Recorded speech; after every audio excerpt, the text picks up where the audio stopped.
следващата серия между Теодор Тотев и Крум Кокаров. Финал и за Веско.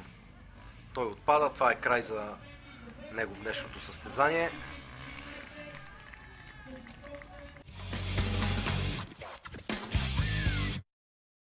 И продължаваме с последната серия от втория кръг на днешното състезание. Това е Теодор Тотев от Фокс Депо срещу Крум Кокаров от Фокс Депо.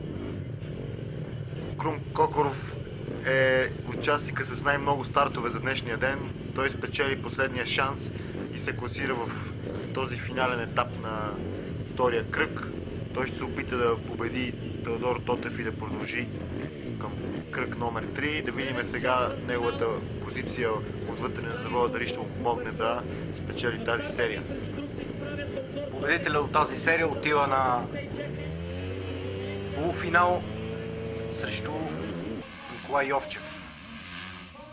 И ето старт, повежда Теодор Тотев. Успява от външна страна на бариерата да вземе старта на Крум.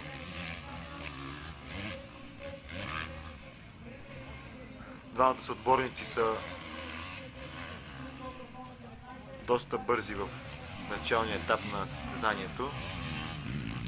Уморен е Крум Кокаров, не знам дали ще може да издържи на темпото на Теодор Тотев и да го следва по петите през цялото време на тази серия, която, както вече казахме, е от 10 колки.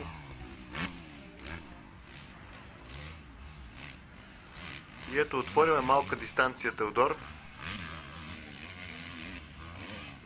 Едва ли е имал достатъчно време Крум Кокаров да се възстанови след толкова много серии.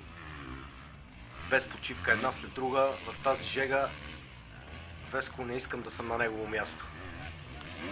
Аз също, но все пак той сам се е виновен, направи грешка още в първата серия. Можеше спокойно да се класира за следващия кръг, но направи грешка и се наложи да мине през всички кръгове на последния шанс. Но все пак го спечели и ето го на финала в кръг номер 2, но вече личи си неговата умора. Теодор Тотев отвори огромна преднина и се движи устремително напред. Теодор Тотев е един от фаворитите за днешното състезание. Да се надяваме, че ще успее да е достойна конкуренция той на Николай Куманов и на Николай Йовчев. Доста рутиниран състезател е, той има много години зад гърба си мотокрос, има прекъсвания, има започвания в неговата кариера.